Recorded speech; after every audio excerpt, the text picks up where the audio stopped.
स्वर्णोदयदीप्तिम् अखिलभुवनचैतन्यप्रसारम्। నమస్కారం. మన ధర్మం కార్యక్రమానికి స్వాగతం. ఇవాళ మన ధర్మం కార్యక్రమంలో మన ధర్మ సందేహాలను నివృత్తి చేసేందుకు మనతో పాటు ఉన్నారు ప్రముఖ ఆధ్యాత్మికవేత్త బ్రహ్మశ్రీ మల్లాది వెంకట రామనాథ శర్మ గారు. గురుగారు నమస్కారం. నమస్కారం. గురుగారు, భాగవతం ప్రథమ స్కందంలో సౌనకాది ఋషులు సూత మహర్షిని అడిగినటువంటి ప్రశ్నలేంటి? ఆ ప్రశ్నల యొక్క ప్రత్యేకత ఏమిటి? సర్వచైతన్య రూపాం తాం ఆద్యాం విద్యాంచ ధీమహి బుద్ధిం యా నః ప్రచోదయాత్. శ్రీమద్భాగవతం వేదవ్యాస భగవానుడు ప్రత్యేక దృష్టితో రచించాడు. ఆ ప్రత్యేక దృష్టితో రచించినటువంటి భాగవతం యొక్క ప్రయోజనాన్ని ప్రాథమికంగా ప్రథమ స్కంధంలో 12 స్కందాల భాగవతంలో ప్రథమ స్కంధంలో చెప్పబడింది ఏంటంటే, ఈ కథని మనకి చెప్పినటువంటి సందర్భము నైమిసారణ్య మహాక్షేత్రంలో సూత పౌరాణికుల వారు శౌనకాది మహాములకు చెప్తున్నారు. అంటే కలి వల్ల భయపడుతున్నటువంటి శౌనకాది మహాములందరూ కూడా కలి వెళ్ళిపోయే వరకు కూడా నైమిసారణ్య మహాక్షేత్రంలోనే ఉండి దీర్ఘకాలము సత్రయాగం చేస్తుంటారు. ఆ సత్రయాగం చేసిన సందర్భంలో మధ్యాహ్న సమయంలో ఖాళీ సమయంలో ఈ యజ్ఞయాగాదులు చేసిన విరామ సమయంలో సూత పౌరాణికుల వారిని సందేహం అడుగుతుంటారు.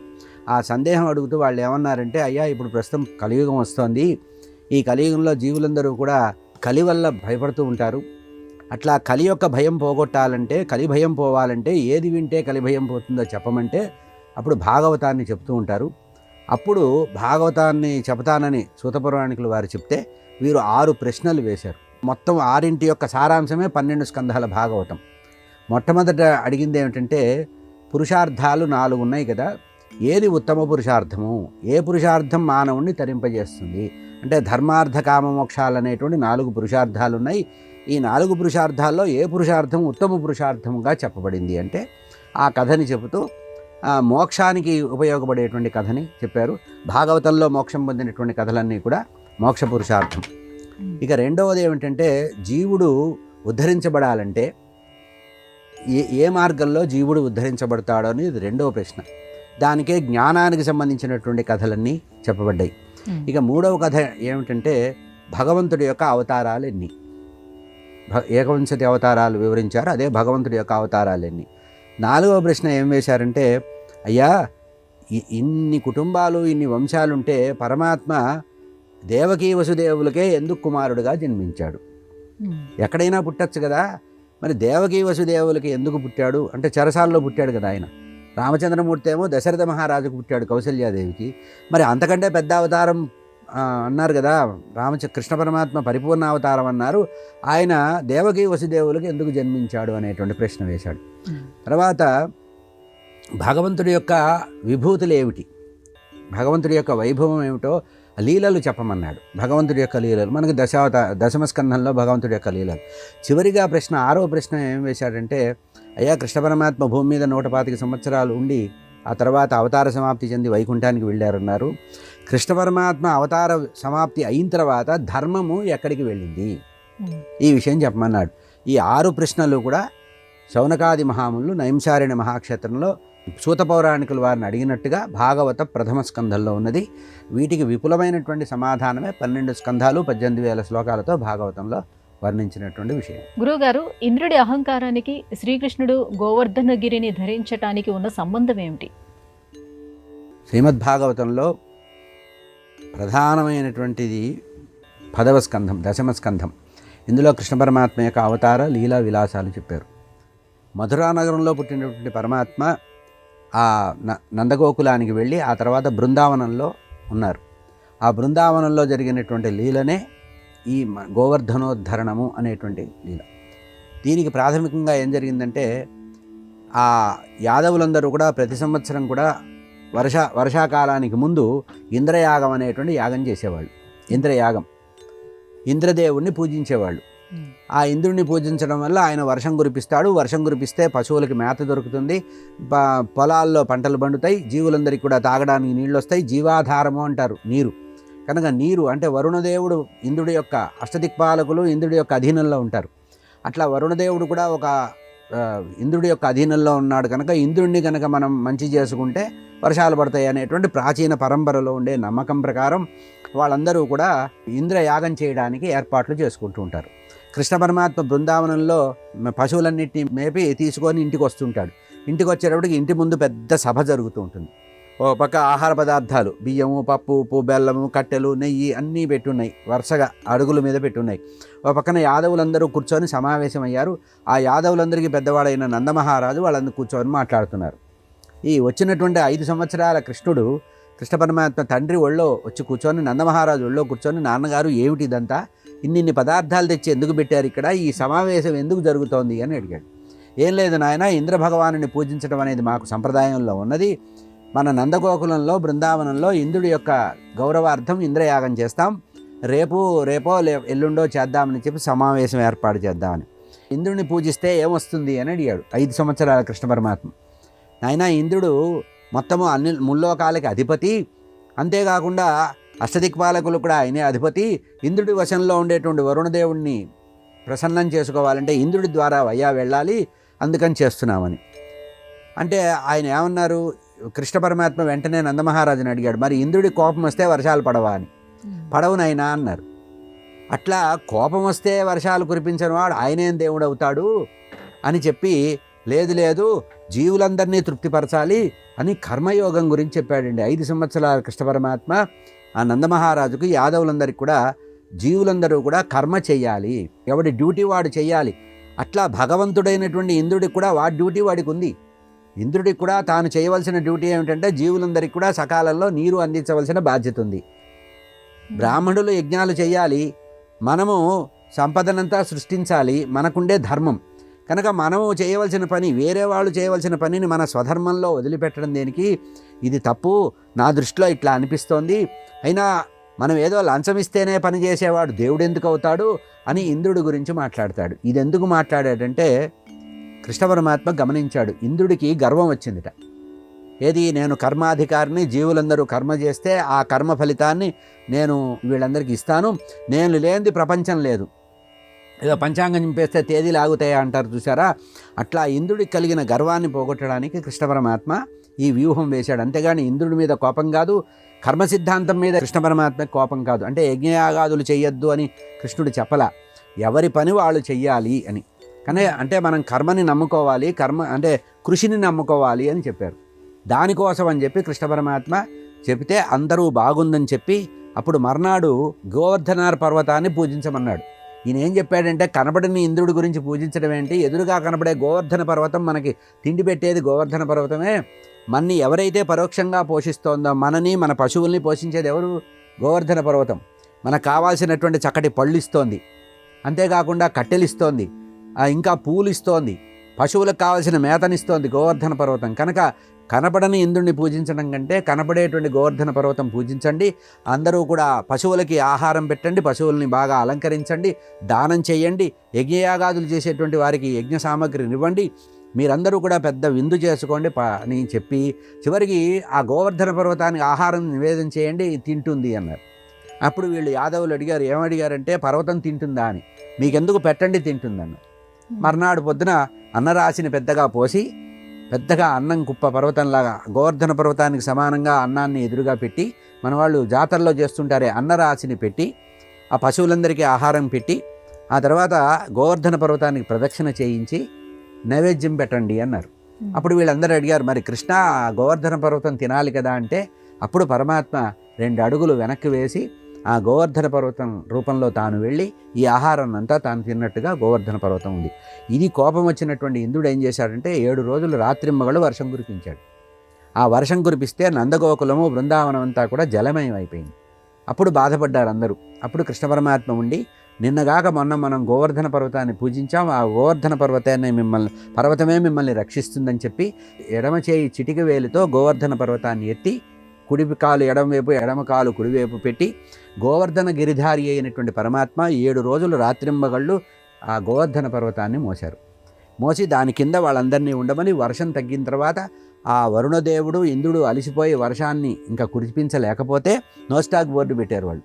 అప్పుడు కృష్ణ పరమాత్మ తిరిగి గోవర్ధన పర్వతాన్ని అక్కడ పెట్టారు. కనుక ఇంద్రుడి యొక్క గర్వాన్ని పోగొట్టి ప్రతివాడు కూడా వారి యొక్క కర్తవ్యాన్ని నిర్వహించాలి అనే చెప్పడానికి ఇంద్ర గర్వభంగం అనేటువంటి రూపంలో గోవర్ధన లీలని భాగవతంలో కృష్ణ పరమాత్మ 5 సంవత్సరాల పరమాత్మ చెప్పిన లీల చాలా అద్భుతమైన కథ ఇది. ఈ మనకి ప్రదక్షిణం చేయడం, పర్వతాన్ని ప్రదక్షిణం చేయడం కూడా గోవర్ధన పరిక్రమ. ఇప్పటికి కూడా బృందావన క్షేత్రానికి వెళ్ళినప్పుడు అందరూ కూడా భక్తులు గోవర్ధన పర్వతానికి ప్రదక్షిణ చేస్తారు. అంటే పర్వతానికి ప్రదక్షిణం చేయడం అనే సంప్రదాయం కూడా ఈ గోవర్ధన పర్వత కథలో మనకి తెలుస్తుంది. గురుగారు, యోగ స్థితిలో ఉండి కర్మ చేయటం అంటే ఏమిటి? ఈ రెండు పరస్పరం విరుద్ధమైనవి కదా, ఇది ఎలా సాధ్యం? భగవద్గీతలో చెప్పారు, యోగస్థ కురు కర్మాణి. నువ్వు యోగస్థుడై యోగాన్ని సాధించి యోగ సాధన ద్వారా నీ కర్మలు చెయ్యి. అంటే అర్థం ఏంటంటే, యోగం అంటే చిత్తవృత్తి నిరోధం. యోగశ్చిత్తవృత్తి నిరోధ చెప్పారన్నమాట, శాస్త్రంలో చెప్పిన మాట. అష్టాంగ యోగ సాధన ఎట్లా కుదురుతుందంటే చిత్తవృత్తి నిరోధన చేయటమే యోగ సాధన. మనం ఏదైనా ఒక పని చేసేటప్పుడు శుద్ధమైనటువంటి మనస్సుతో చేయాలి, సత్వగుణ ప్రధానంగా చేయాలి. ఆ శుద్ధ సత్వగుణం రావాలంటే చిత్తవృత్తి నిరోధం కావాలి. అంటే మానవుడందరికి కూడా ప్రధానంగా చిత్తమే ప్రధానం కనుక, చిత్తం అంటే మనస్సు. ఈ మనస్సుని ఏకాగ్రంగా మార్చుకోవాలంటే యోగ సాధన ద్వారా చేయాలి. యోగస్థ కురు కర్మాణి అని భగవద్గీత చెప్పింది. నువ్వు ఏదైనా ఒక కర్మ చేసేటప్పుడు ఆ కర్మ జ్ఞాన ప్రధానంగా అయ్యి ఏకాగ్రంగా ఉండాలి అంటే నువ్వు యోగ సాధన ద్వారా చిత్తవృత్తి నిరోధం చేసి దాని ద్వారా స్థితప్రజ్ఞుడివై నిమిత్త మాత్రంగా నువ్వు కర్మలు చేస్తూ నేను నిమిత్తంగా చేస్తున్నాననే ఉద్దేశంతో ప్రతిఫలాపేక్ష రహితంగా నిష్కామ కర్మ రూపకంగా ఏదైనా ఒక కర్మ చేయాలంటే అప్పుడు చిత్తవృత్తి నిరోధం కావాలి. ఆ చిత్తవృత్తి నిరోధం కావడానికి యోగము ప్రధానం కనుక యోగస్థః, యోగస్థుడవై. అక్కడ యోగస్థః అంటే యోగస్థుడవై అంటే అర్థం ఏంటంటే చిత్తవృత్తి నిరోధాన్ని సాధించిన వాడివై, నీ చిత్తము పరిపరి విధాలుగా వెళ్లకుండా ఏకాగ్ర మనస్కుడై శుద్ధ సత్వగుణంతో ఉన్నప్పుడు నువ్వు ఏ కర్మ చేసినా ఫలిస్తుంది. అంటే ఉదాహరణకు ఒక గిన్నె ఉందనుకోండి, అది గిన్నె బాగా కడిగి శుభ్రం చేసినప్పుడు అందులో ఏ పదార్థం వేసినా చెడిపోకుండా ఉంటుంది. అట్లాగే నీ మనసు కనుక నువ్వు నిర్మలంగా ఉంచి మనస్సు ఇతర విషయాలతో సంగం ఏర్పడకపోతే నీ నిస్సంగుడమైనటువంటి నువ్వు చేసేటువంటి పని, సంగరహితుడమైనటువంటి నువ్వు చేసే పని, నిస్వార్థంగా చేసేటువంటి పని ఏదైతే ఉందో సరి అయిన ఫలితం ఇస్తుంది. నువ్వు ఏ పని చేసినా కూడా ఆ పని మీదే ఏకాగ్రత రావాలంటే చిత్తవృత్తి నిరోధం కావాలి. అంటే యోగస్థ కురుకర్మ అని అంటే ఏకాగ్ర మనస్కుడై పని చేయమని బ్రాడ్గా చెప్పే అర్థం అది. ఆ ఏకాగ్ర మనసు ఎట్లా వస్తుందంటే చిత్తవృత్తి నిరోధం అయితే వస్తుంది. ఆ చిత్తవృత్తి నిరోధం ఎట్లా అవుతుందంటే యోగ సాధన ద్వారా వస్తుంది. ఈ యోగ సాధన ఎట్లా అలవాటు పడుతుందంటే ప్రాణాయామం ద్వారా ఏర్పడుతుంది. ఈ ప్రాణాయామం ఎట్లా ఏర్పడుతుందంటే రేచక, పూరక, కుంభక అనేటువంటి ప్రాణాయామ పద్ధతుల ద్వారా చిత్తవృత్తి ఏకాగ్రతం అవుతుంది. కనుక ఆ ఏకాగ్ర మనస్సుతో యోగాన్ని సాధించి ప్రాథమికమైనది యోగమే. ఆ యోగము ద్వారా భగవంతుడి యొక్క సంయోగానికి సాధన కుదురుతుంది. కనుక యోగస్థ కురు కర్మాణి, యోగము ద్వారానే నీ యొక్క కర్మలన్నీ కూడా చేయమని భగవద్గీత చేసినటువంటి ఉపదేశం. గురుగారు, భగవద్గీతలో విశ్వరూప దర్శనం యొక్క ప్రత్యేకత ఏమిటి? అర్జునుడు శ్రీకృష్ణుడి యొక్క విశ్వరూపం చూసి ఎందుకు భయపడ్డాడు? ప్రాథమిక దశలో భగవద్గీతలో ప్రారంభంగా మొట్టమొదటి అధ్యాయాన్ని అర్జున విషాద యోగం అన్నారు. అంటే అర్జునుడు ఏం చేశాడు, ఏదో యుద్ధం చేద్దామని ఆర్భాటం చేసి శంఖం ఊదేశాడు, చంపేస్తాను పొడి చేస్తాను అన్నాడు. తీరా వెళ్ళేటప్పటికి పరీక్ష ఫీజు కట్టిన తర్వాత హాల్ టికెట్ ఇచ్చి లోపలికి వెళ్ళిన తర్వాత క్వశ్చన్ పేపర్ ఇచ్చేటప్పుడు ఎట్లా చకితుడవుతాడో, అంటే ఒక రకమైనటువంటి మనస్సు సంకలితమైంది. అంటే ఎదురుగా చూసేటప్పటికి తాను ఎవరితో యుద్ధం చేయాలో అంతకుముందు తెలుసు. అక్కడ భీష్ముడు, ద్రోణుడు, బంధువులు, రాజబంధువులు అందరూ ఉన్నారని తెలుసు, చిన్న పెద్ద అంతా ఉన్నారు. అది ముందు తెలిసినప్పటికి కూడా, అంటే ఉదాహరణకి టెక్స్ట్ బుక్లో సిలబస్ అంతా చదివినప్పటికీ, సిలబస్ అంతా ఎదుర్కోవాలని తెలిసినప్పటికి కూడా పరీక్షకు వెళ్ళేవాడు ఎట్లా బెదిరిపోతాడో, ఒక్కసారి తాతగారిని, గురువుని, వాడిని వీడిని చూసేటప్పటికి మనసు చలితమైంది. అట్లా ఏమైందంటే ఎప్పుడైతే మనసు అధైర్యపడిపోయి తాను విషాదంలోకి వెళ్ళిపోయాడు. ఆ విషాదం నుంచి బయటికి తీసుకురావడానికి సాంఖ్యయోగం చెప్పాడు, ఆ తర్వాత కర్మయోగం చెప్పాడు, జ్ఞానయోగం, భక్తి యోగం అన్నీ చెప్పిన తర్వాత ఇతనిలో ఆ మొత్తము అన్నీ చెప్పి ఒక మాట చెప్పాడు. ఏమన్నాడంటే, పిచ్చివాడా, నేనేదో యుద్ధం చేస్తున్నాను, నేను చంపుతున్నాను, వాడు చస్తున్నాడని చెప్పడం ఏమిటి? నువ్వు చంపేది నువ్వు కాదు, చచ్చేది వాడు కాదు, ఎవడి కర్మ ప్రకారం వాడు అనుభవిస్తాడు. నువ్వు చంపినా చంపకపోయినా, నువ్వు యుద్ధం చేసినా చేయకపోయినా ఇక్కడ మిగిలేవాడు ఒక్కడు కూడా లేడు. సృష్టి స్థితిలయాలన్నీ నా చేతిలో ఉంటాయి. అక్కడ ఉన్నటువంటి కౌరవ సైన్యంలో కానీ నీలో కానీ ఎక్కడైనా సరే అంతా ఉన్నది నేనే సర్వాత్మన వ్యాపించి ఉన్నాను. కనుక నువ్వు ఇప్పుడు యుద్ధరంగంలో చూసే ఎవ్వడు కూడా మిగలడు. వీళ్ళని నేను అప్పుడే లిస్టులో పెట్టేశాను. కనుక నువ్వు చంపకపోయినా ఇక్కడ మిగిలేవాడు ఎవడు లేవు. ఇప్పుడు నువ్వు పారిపోతే నీకు అపవాదు రావడమే, పిరికివాడు అనుకుంటారే కానీ నువ్వు మంచివాడివి, చంపాలనుకోవట్లేదు, జీవహింస ప్రమాదం నువ్వు వెనక వెళ్ళావని అనుకోవటం లేదు, నువ్వు అసమర్థుడు అని లోకంలో అంటుంది. ఇంకా ఏం చెప్పారంటే నువ్వు పేదవాడివని అంటారు. అసమర్థుడు అంటారయ్యా, అసమర్థుడు అనిపించుకోవద్దు, కనుక కర్తవ్యం దైవమా, నువ్వు కర్తవ్యం చెయ్యి అని, కురు కర్మ చెయ్యి, నీ డ్యూటీ నువ్వు చెయ్యి. నువ్వు వీరక్షత్రియ వంశంలో జన్మించిన వాడు యుద్ధం చెయ్యాలి, యుద్ధము ద్వారా మాత్రమే నువ్వు లోకరక్షణ చెయ్యాలి, కనుక నువ్వు చేస్తున్న పని తప్పు కాదు. చంపేది నువ్వు కాదు, చచ్చేది వాడు కాదు, వాడిలో ఉండేటువంటి ఆ శరీరమే పోతోంది కానీ జీవుడు పోవటం లేదు. జీవుడు శాశ్వతంగా ఉంటాడు కనుక ఒకడు చస్తున్నాడని కానీ, ఒకడు చంపుతాడని కానీ, ఒకడు మళ్ళీ పుడతాడని కానీ ఈ విచారణ నీకు అవసరం లేదు. ఎప్పుడు ఏ సమయంలో ఏ పని చేయాలో ఆ పని చేయాలి. ప్రకృతిలో ప్రస్తుతంలో వ్యవహరించాలి తప్పించి భూతం మీద భవిష్యత్తు మీద ఆలోచించకూడదు. నీ పని నువ్వు చేయమని చెప్పి అనేక యోగాలు చెప్పారు. ఈ కర్మయోగంలో కూడా కర్మ జ్ఞాన భక్తి యోగాలన్నీ చెప్పిన తర్వాత అతన్ని పరిపూర్ణుని చేయడానికి ఇంకా ఏదైనా సందేహం ఉంటే నువ్వెవడివిరా, నువ్వు కూడా నాలో ఒక భాగమని చెబుతూ అక్కడ ఉండేటువంటి సమస్తమైనటువంటి శత్రువులు, చివరికి అర్జునుడు కూడా తన శరీరంలో భాగంగా చూపించడానికి విశ్వరూపం చూపించాడు. అంటే విశ్వరూప ప్రదర్శన సందర్భంలో పరమాత్మ చూపించినటువంటి అనేక ముఖాలలో అగ్నిదేవుడు ఉన్నాడు, వరుణదేవుడు ఉన్నాడు, మృత్యుదేవత ఉన్నాడు, యమధర్మరాజు ఉన్నాడు, బ్రహ్మ ఉన్నాడు, నారదుడు ఉన్నాడు, సప్తఋషులు ఉన్నారు. అట్లా సమస్త బ్రహ్మాండము కూడా నాలో నుంచే వచ్చింది, నువ్వు కూడా నాలో భాగమేరా బాబు, కనుక నీ చేత నేను చేయిస్తున్నాను, ఆ కీర్తి ప్రతిష్టలు నీకు తెప్పించడానికి నేను చేస్తున్నానని అతనిలో ఉండేటువంటి అనుమానాన్ని పూర్తిగా తెంచివేయడానికి, నేను చేస్తున్నాననేటువంటి అహంకార మమకారాల్ని పోగొట్టడానికి, ఇదంతా కూడా నాదే నీదేమీ లేదు అని చెప్పడానికి, నమ్మకం కలిగించడానికి విశ్వరూపం చూపించారు. తీరా అంత విశ్వరూపం చూపిస్తే అర్జునుడు అన్నిటికీ సిద్ధపడినటువంటి వాడు, పరిపూర్ణుడుగా అయిపోయిన వాడు ఆ పరమాత్మలో ఉండేటువంటి దివ్య రూపాలను చూసి, సమస్త బ్రహ్మాండం ఒకచోట సమాహారంగా పరమాత్మలో ఉండడం చూసి, అయ్యా ఈ రూపం నేను చూసి భయపడుతున్నాను, నువ్వు నా ఎదురుగా కృష్ణుడిగా యథార్థంగా కనపడు అని ప్రార్థించాడు. అంటే అర్థం ఏంటంటే ఆత్మజ్ఞానం కలిగిన తర్వాత ఈ సమస్త సృష్టి కూడా చిన్నగా అనిపిస్తుంది. కనుక అంత విశ్వరూపంలో తాను పిపీలికంగా భావన చేస్తూ తనదేమీ లేదు, అక్కడ ఎదురుగా ఉండే శత్రువులు కూడా తన ప్రమేయంతో జరగడం లేదు అని చెప్పి తాను నిమిత్త మాత్రం భవ సవ్యసాచిన్ అన్నారు.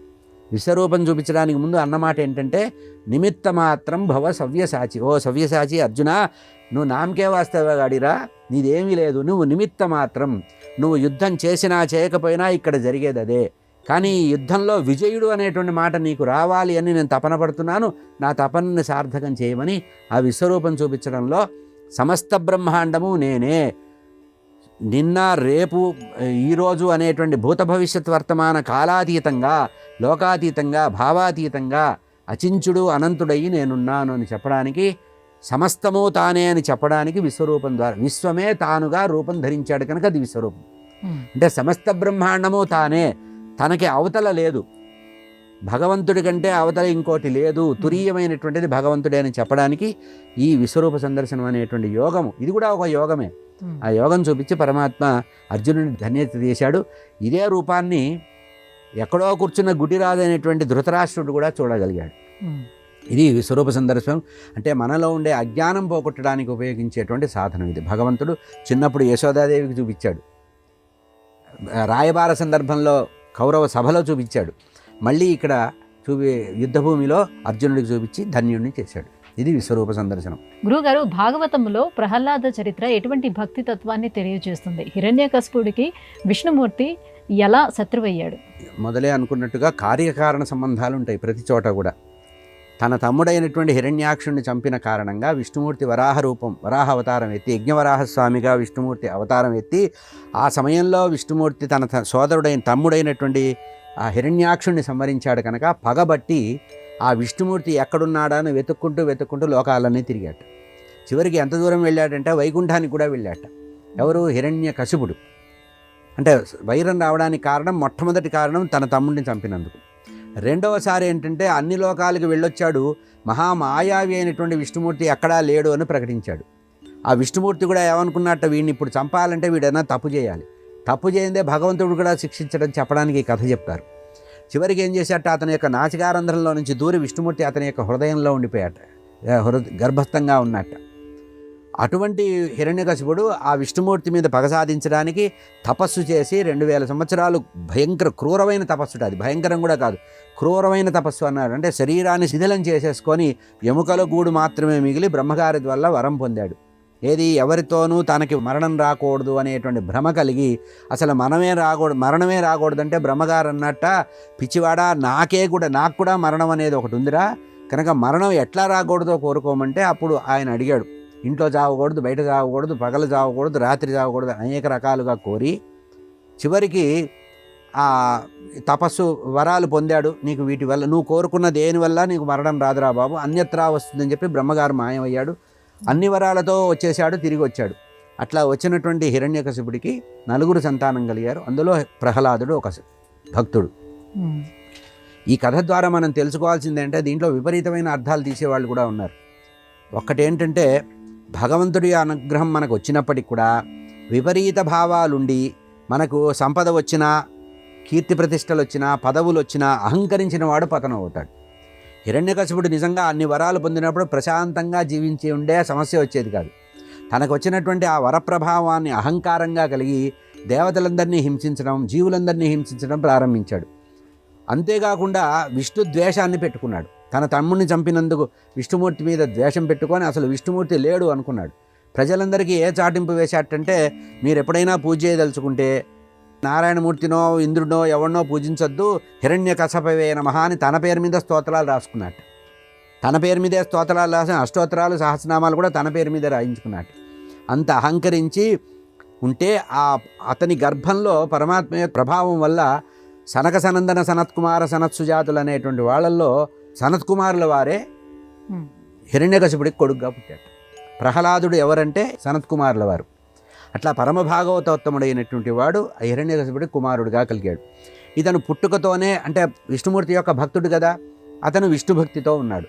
ఆ విష్ణుభక్తితో ఉన్నటువంటి అతని పట్ల ద్వేషం కలిగి, ఇది యథార్థంగా చెప్పాలంటే జయ విజయులే హిరణ్యాక్షుడు హిరణ్యకశిపుడిగా పుట్టారు.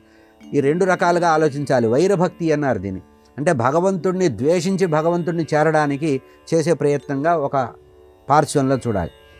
అట్లా చూసి ఈ బాలప్రహ్లాదుని హింసించడం ప్రారంభించాడు.